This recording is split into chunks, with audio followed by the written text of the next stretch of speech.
크리스마스란 제목으로 하나님 말씀 증거하겠습니다.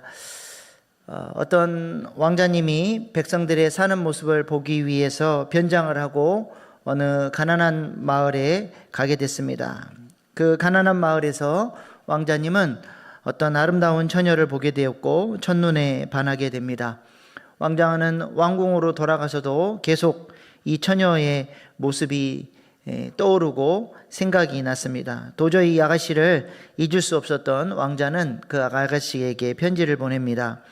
나는 당신을 본 순간 한눈에 반했습니다. 부디 나와 결혼해 주십시오. 그러나 그 아가씨는 왕자의 청혼을 거절했습니다. 당신은 왕자님이고 나는 미천한 시골 여자입니다. 신분도 맞지 않고 왕궁의 생활도 내게는 어울리지 않습니다. 또한 당신이 저를 사랑한다는 고백도 믿을 수 없습니다. 아마도 순간적인 감성에 불과할 것입니다. 어찌 존귀하신 왕자가 시골 처녀를 사랑할 수 있단 말입니까? 이렇게 거절을 했습니다. 그러나 이 아가씨를 잊을 수 없었던 왕자는 마침내 그 왕자의 지위를 버리고 왕궁을 나왔습니다. 일반 백성이 된 그는 아가씨가 살고 있는 동네로 와서 대장간의 목수가 되었습니다. 어느 날 물레방앗간에서 일하던 이 아가씨가 대장간에 왔다가 이 왕자를 만나게 됩니다.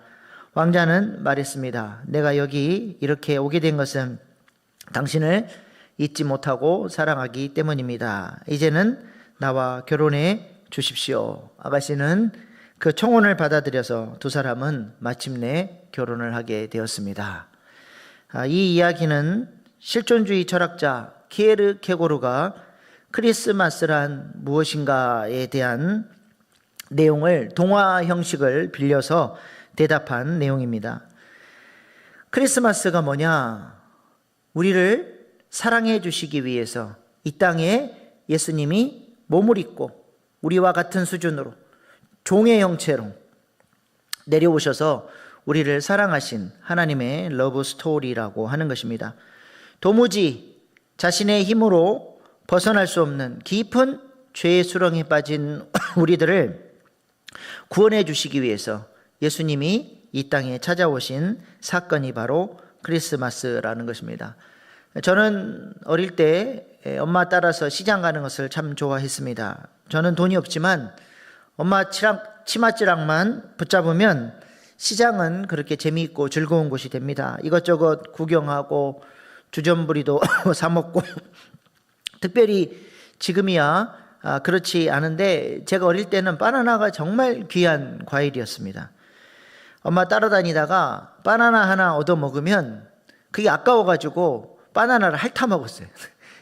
그렇게 바나나가 맛있었습니다. 근데 지금은 그런 맛이 안 나는 것 같아요. 아무튼 그렇게 시장에서 즐거워하면서 다른 곳에 정신 팔렸다가 엄마 치맛자락인 줄 알고 붙잡고 따라갔는데 얼굴을 보니까 엄마가 아니에요. 그때 그 충격이란 이루 말할 수가 없습니다.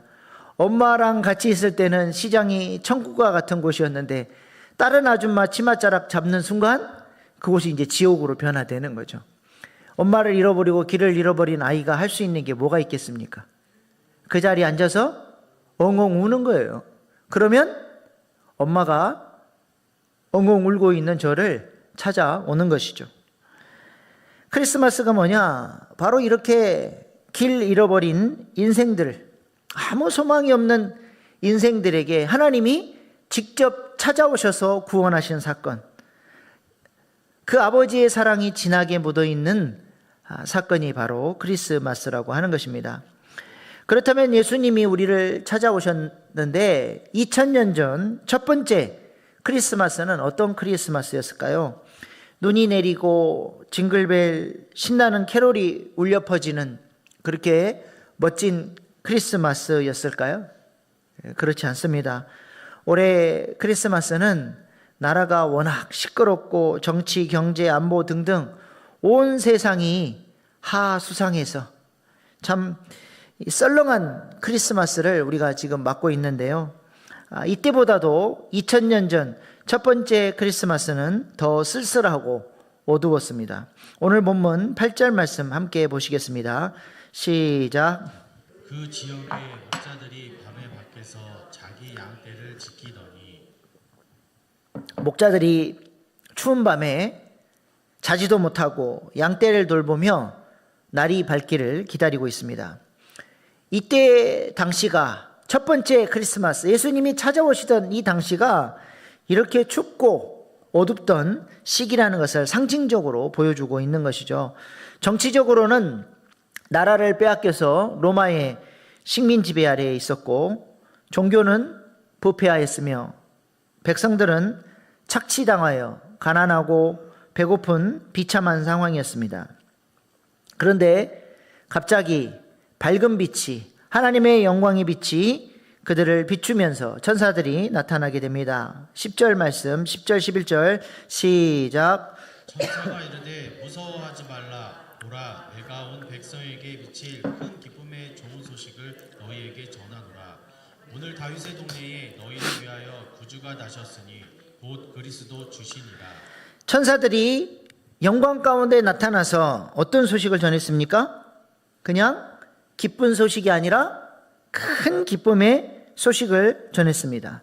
천사들이 전해준 그 어둡고 추운 그 희망이 안 보이던 시대에 그들이 전해준 큰 기쁨의 소식은 무엇입니까? 다름 아니라 예수 그리스도가 바로 복음이라는 거예요. 내가 너희에게 큰 기쁨의 소식을 전하노라. 곧 그리스도 주시니라. 뭐가 기쁜 소식이래요? 예수 그리스도가 기쁜 소식이라는 것입니다. 오늘 본문 말씀은 예수님이 복음이 되시는 이유를 우리에게 말씀합니다. 첫 번째로 예수님이 복음이 되시는 이유는 목자들에게 그 기쁜 소식이 전해졌기 때문입니다. 영광스러운 예수님이 이 땅에 오신다. 메시아, 구약 시대 내내 그렇게 기다렸던 구원자 메시아가 오신다는 이 영광스러운 소식이 많고 많은 사람들 중에 왜 하필 목자에게 전해졌을까요? 이 영광스러운 소식을 목자들이 처음으로 들었다는 것입니다. 그때 당시 목자들의 그 사회적 지위가 어떠했습니까? 이솝 우화 중에 양치기 소년이라는 동화가 있죠.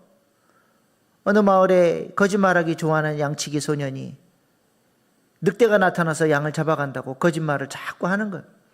그때마다 동네 사람들이 양치기를 도와주기 위해서 그냥 헐레벌떡 도와주러 옵니다. 그러면 그 모습을 보고 깔깔거리고 웃는 거예요. 거짓말이라. 그러던 어느 날 진짜로 늑대가 나타나서 양들을 잡아먹고 물어가기 시작했습니다. 그래서 양치기 소년은 이번에는 절대 거짓말이 아니라고, 진짜 늑대가 나타났다고 한 번만 도와달라고 하는데도 사람들이 이번에는 절대 속지 않을 것이다, 저 거짓말쟁이 양치기 하면서 아무도 도와주러 오지 않았던 것이죠. 결국 양치기는 그렇게 양떼를 모두 잃어버리고 말았다는 이야기입니다. 이렇게 양치기가 거짓말쟁이로 통하는 것처럼 실제로 예수님 당시에 양치는 목자들은 거짓말쟁이요, 신뢰할 수 없는 사람들이라는 편견이 강했습니다. 그래서 목자들은 법정에서 증인으로 설 수도 없었고 일반 시민들이 누리는 권리도 누릴 수가 없었습니다. 세일이나 창기와 같은 그런 범죄자 취급을 받았고 오히려 이방인들보다도 더 대접을 못 받는 그런 소외된 부류의 사람들이 바로 목자들입니다. 그런데 이 메시아가 오셨다, 구약 성경 내내 하나님이 예언하시고 이스라엘 백성들이 기다리시는 그 놀라운 기쁜 소식이 전해지는데 왜 하필 이런 거짓말쟁이요, 죄인 취급받는 목자들에게 이 기쁜 소식이 전해졌느냐라고 하는 것입니다. 무엇이겠습니까? 우리 주님이, 메시아가 이렇게 천한 사람들, 낮고 천한 사람들, 죄인들을 위해서 그들을 구원하시기 위해 오셨다라는 사실을 보여주고 있는 것이죠. 그래서 예수님이 기쁜 소식이 되는 것입니다. 사도 바울은 이 복음을 이렇게 말씀합니다. 에베소서 2장 12절, 13절, 19절 시작. 그때에 너희는 그리스도 밖에 있었고 이스라엘 나라 밖의 사람이라 약속의 언약들에 대하여는 외인이요 세상에서 소망이 없고 하나님도 없는 자이더니 이제는 전에 멀리 있던 너희가 그리스도 예수 안에서 그리스도의 피로 가까워졌느니라.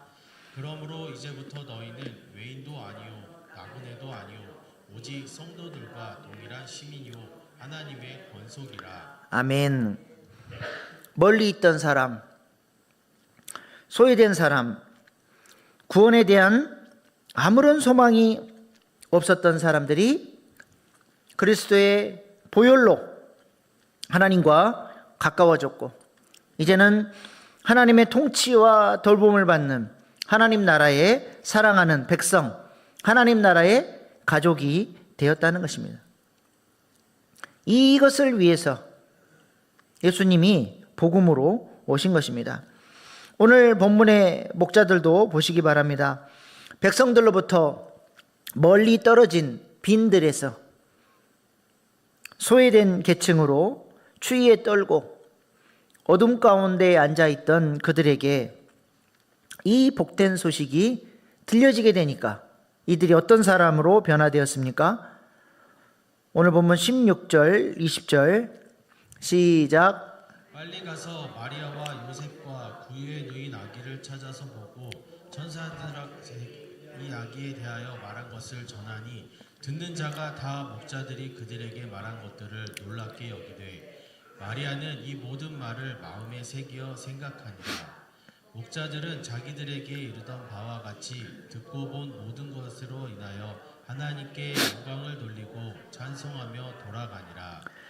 아멘. 사람들로부터 손가락질 받던 그 비천한 인생들이 이 세상에서 가장 복되고 기쁜 소식을 전하고 하나님을 경배하고 영광 돌리는 그런 아름다운 인생으로 세워지게 되었다는 것입니다.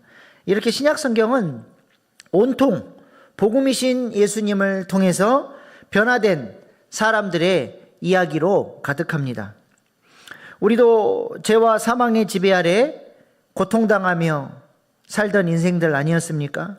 그러나 복음으로 오신 예수님을 통해서 우리는 영광스러운 하나님의 자녀가 되었고 죄와 사망의 지배 아래에서 해방되었고 영광스러운 하나님을 찬양하며 예배하는 하나님 나라의 자녀가 되었습니다. 그러므로 마귀가 아무리 우리를 참소하고 죽일 죄인이라고 고발하려고 해도 그때마다 우리는 어떻게 해야 합니까? 마귀가 끊임없이 우리를 정죄하고 참소하거든요. 하나님 앞에 마귀가 우리를 참소해요. 그러면 우리의 변호사 되시는 예수님께서 손에 못자국과 허리에 창자국을 하나님께 보여주시며 하나님, 제가 이 사람을 위해서 이렇게 십자가에 피 흘려 죽었습니다. 십자가의 보혈로 저의 모든 죄를 덮었습니다. 하면 하나님이 항상 누구는 무죄 꽝꽝꽝. 마귀가 아무리 참소해도 아무리 정죄해도 하나님 앞에 씨알도 안 먹히는 거예요. 그러니까 마귀가 쓰는 전략이 뭐예요? 우리의 양심에게 와서 우리 양심에 고발을 하고 정죄하고 참소를 하는 겁니다. 너도 목사냐? 너 같은 게 장로야? 너 같은 게 안수집사고 너 같은 게 권사냐? 마귀가 계속 정죄하고 참소합니다. 어떻게 해야 됩니까? 마귀에게 속아가지고 마귀의 정죄에 속아서 그래, 나는 더러운 죄인이야. 나 같은 게 어떻게 하나님 앞에 기도할 수 있어? 그 공격에 속아서 괴로워한다고 우리가 죄를 이길 수 있나요? 금방 후회의 눈물이 마르고 나면 우리는 또 똑같은 죄를 짓게 되는 것입니다. 그러므로 참소할 때마다 우리는 어떻게 해야 됩니까? 바로 그때 복음으로 오신 예수님, 우리를 위해서 피 흘려주신 예수님의 십자가의 은혜를 붙잡아야 하는 것입니다. 마귀가 정죄할 때마다 예수님이 나의 죄를 위해서 피 흘려 죽으셨다. 나는 회개했다. 하나님 앞에 나는 거룩한 존재요, 사랑받는 하나님의 자녀다. 악한 마귀는 떠나갈지어다. 예수님의 보혈로 내 생각과 마음을 덮을 수 있기를 소망합니다. 그렇게 우리가 복음이신 예수님을 붙들 때 우리는 마귀의 참소를 이기고 자유케 하는 복음의 능력을 경험하며 살아갈 수 있게 되는 것입니다. 사도 바울도 보십시오. 얼마 전까지 예수님을 믿는 사람들을 때려 죽이는 일에 열심히 있었던 자가 복음이신 예수님을 만나고 나니까 이제는 변화돼서 그 복음이신 예수 그리스도를 전하는 일에 목숨을 거는 사람으로 세워지게 됐습니다. 복음이신 예수님을 만나면 인생이 달라지는 거예요. 죄에 눌리고 정죄에 눌리고 세상에 방황하며 사는 인생이 복음이신 예수님을 만나고 나면 완전히 새로운 존재로, 죄인이 의인으로, 어둠에서 생명으로 영광스러운 복음을 전하는 사명자로, 하나님 나라의 동역자로 세워지게 되는 것입니다. 여러분에게도 예수님이 복음이 되십니까? 아멘이에요? 예수님 때문에 여러분의 인생에 뭐가 달라지셨습니까? 나 같은 인간이 예수님 때문에 어떤 부분이 달라지고 새로운 변화가 나타났습니까? 오늘 본문 12절 말씀도 보시기 바랍니다. 너희가 가서 강보에 쌓여 구유에 누워있는 아기를 보리니 이것이 너희에게 표적이니라 하더니, 예수님이 구유 위에 누이셨대요. 구유가 뭡니까? 말밥통 아닙니까? 말이 밥 먹는 곳이에요.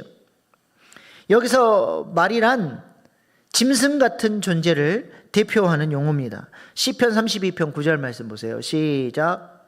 너희는 무지한 말이나 노새같이 되지 말지어다. 그것들은 재갈과 굴레로 단속하지 아니하면 너희에게 가까이 가지 아니하리로다. 우리는 과거에 이렇게 짐승처럼 고집부리며 잘못된 삶을 살아왔던 사람들입니다.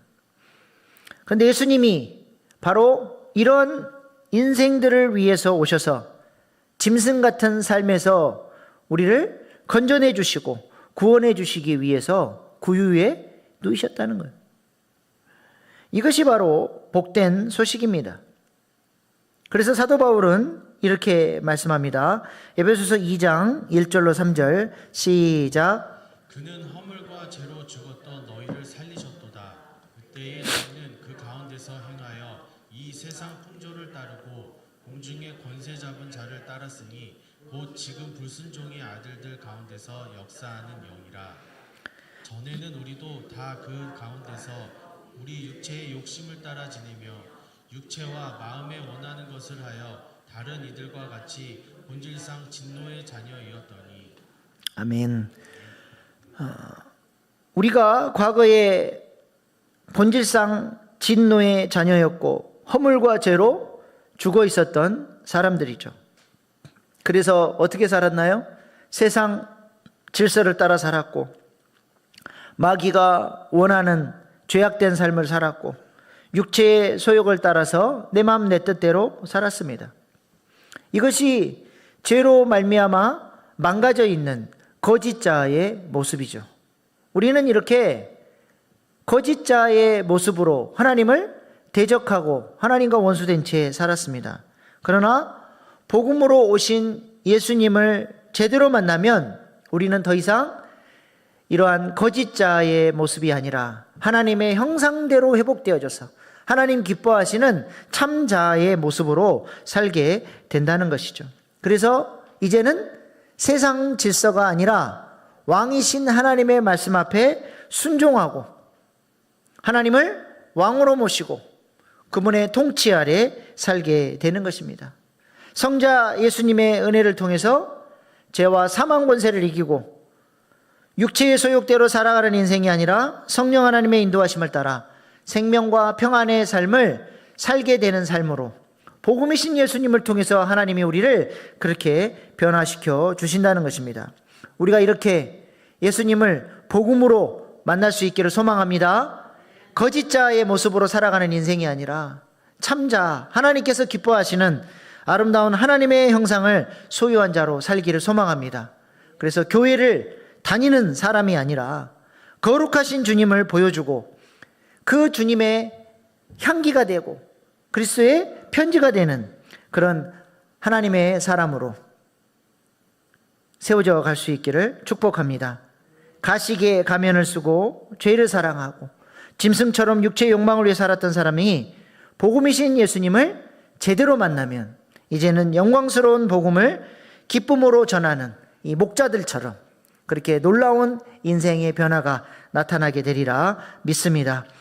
두 번째로 예수님이 복음이 되시는 이유는 다윗의 동네 베들레헴에 예수님이 나셨기 때문입니다. 오늘 본문 11절 말씀 시작. 오늘 다윗의 동네에 너희를 위하여 구주가 나셨으니 곧 그리스도 주시니라. 예수님이 다윗의 동네에 나셨다라고 하는 것은 무엇을 의미합니까? 왜 천사들이 다윗의 동네에 예수님이 태어나셨던 사실을 기쁜 소식이라고 말씀하나요? 구약 성경 곳곳에는 메시아가 다윗의 후손으로 온다라는 사실을 계속해서 예언하고 있습니다. 그러니까 다윗의 동네에 다윗의 후손으로 태어난 예수님이 구약 성경에 예언되어 있는 메시아라고 하는 사실을 보여주고 있는 것이죠. 구약 성경 여러 말씀 중에 한 말씀만 보겠습니다. 에스겔서 34장 23절 24절 시작. 내가 한 목자들을 그들 위에 세워 먹이게 하리니 그는 내 종 다윗이라.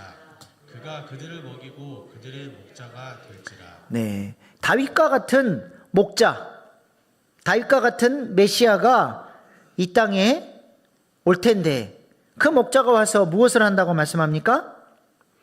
노략질 당하고 약탈당해 핍절하고 배고프게 살아가는 비참한 인생들에게 목자가 되셔서 잘 먹이신다는 거예요. 그 배고픈 인생들을 하늘 양식으로 충만하게 채워준다는 것입니다. 그래서 예수님이 베들레헴에서 태어나셨다는 것이죠. 베들레헴 뜻이 무슨 뜻이에요? 벳은 집이고 레헴은 떡이라는 뜻이에요. 벳레헴, 떡집이라는 뜻입니다. 예수님이 왜 오셨습니까? 첫 번째는 죄와 사망의 지배 아래 살아가는 사람들을 건져내고 영광스러운 존재로 하나님 나라의 자녀로 세우시기에 오셨고, 두 번째는 생명의 떡을 공급해 주심으로써 풍성한 하늘 양식을 공급받고 하나님 자녀답게 풍성한 삶을 살아갈 수 있도록 주님 주신 그 능력으로 망가져버린 세상을 이제는 예수님의 대행자가 돼서 변화시킴으로 하늘에는 영광, 땅에는 평화를 가져오는 사람들로 하나님께서 우리를 쓰시기 위해서 하늘 양식을 먹여주시기 위해서 오신 목자라고 하는 것입니다. 그래서 예수님은 스스로를 뭐라고 말씀하셨습니까? 요한복음 14장 48절로 51절 말씀 시작. 내가 곧 생명의 떡이니라. 하늘에서 내려오는 떡이니 사람으로 하여금 먹고 죽지 아니하게 하는 것이니라. 나는 하늘에서 내려온 살아있는 떡이니 사람이 이 떡을 먹으면 영생하리라. 내가 줄 떡은 곧 세상의 생명을 위한 내 살이니라 하시니라. 아멘. 예수님께서 내가 생명의 떡이다. 이 떡을 먹으면 너희가 영생하리라. 영생은 유일하신 하나님과 그가 보내신 자 예수 그리스도를 아는 거예요. 경험적으로 사랑으로 하나님을 경험하고 하늘 양식을 공급받고 이 땅에서부터 하나님 나라를 누리는 삶을 사는 자로 목자 되신 예수님께서 우리를 먹이시고 우리를 인도하신다는 것입니다. 그렇다면 생명의 떡이신 예수님을 우리가 어떻게 먹을 수 있습니까? 생명의 떡이신 예수님을 먹고 계십니까? 어떻게 먹어요? 요한복음 14장 63절 시작. 살리는 것은 영이니 육은 무익하니라. 내가 너희에게 이른 말은 영이요 생명이라. 내가 너희에게 이른 말이 영이요 생명이다. 예수님의 말씀을 먹는 것이 예수님을 먹는 것이고 예수님을 생명의 떡으로 만나는 것입니다. 우리가 음식을 통해 배부름을 경험하려면 어떻게 해야 됩니까? 먹어야죠. 음식이 무슨 영양소가 있고 이것은 몸에 어디가 좋고 백날 연구해봤자 먹지 않으면 아무런 소용이 없습니다. 먹어야 그 음식이 내 몸 안으로 들어와서 내 체질이 되는 것이죠. 배고파 울던 아이가 엄마 젖을 먹고 나면 어떻게 돼요? 그렇게 울다가도 엄마 젖을 통해서 배부름을 경험하면 웃고 잠이 드는 거예요. 그러므로 예수님을 먹는다라고 하는 것은 관념이 아니라 실제로 예수님의 말씀이 내 삶에 강력한 영향력으로, 능력으로 임하는 것을 의미하는 것이죠. 예레미야 선지자가 하나님의 말씀을 먹었더니 어떻게 됐습니까? 예레미야 20장 9절 시작. 내가 다시는 여호와를 선포하지 아니하며 그의 이름으로 말하지 아니하리라 하면 나의 마음이 불붙는 것 같아서 골수에 사무치니 답답하여 견딜 수 없나이다. 아멘. 하나님의 두루마기의 말씀을 꿀처럼 예레미야가 먹었어요. 먹고 났더니 주님이 주신 이 말씀을 전하지 않고는 견딜 수가 없는 거예요. 이 말씀만 전했다 하면 사람들로부터 손가락질 받고 매로 맞고 수치를 당하고 모욕을 당하니까 내가 다시는 이 말씀을 안 전하겠다. 예레미야가 굳게 마음을 먹어도 이 말씀을 먹고 나면 마음 안에서 막 불이 일어나서 이 말씀을 전하지 않고는 견딜 수 없는 사람으로 변화가 됐다는 거예요. 말씀을 먹으면 우리의 삶에 분명한 변화가 나타난다는 거예요. 연세중앙교회 윤석전 목사님은 성격이 굉장히 다혈질이고 급하신 분입니다. 어릴 때 아버지로부터 당했던 학대와 폭력에 대한 상처가 있어서 욱하는 분노가 있는 분인데 어느 날 에베소서 4장 26절 27절 말씀이 꿀꺽 먹어진 거예요. 같이 한번 보십시다. 시작. 분을 내어도 죄를 짓지 말며 해가 지도록 분을 품지 말고 마귀에게 틈을 주지 말라. 네, 저 말씀이 꿀꺽 먹어졌어요. 옛날 같으면 버럭 화가 나고 분노해야 될 상황에 이 말씀이 능력으로 먹어지고 마음 가운데 역사하니까 화내면 안 되지. 그 화를 참으려고 그 성격 급한 사람이 그냥 혼자서 방에서 막 왔다 갔다 하면서 이 화를 참으면서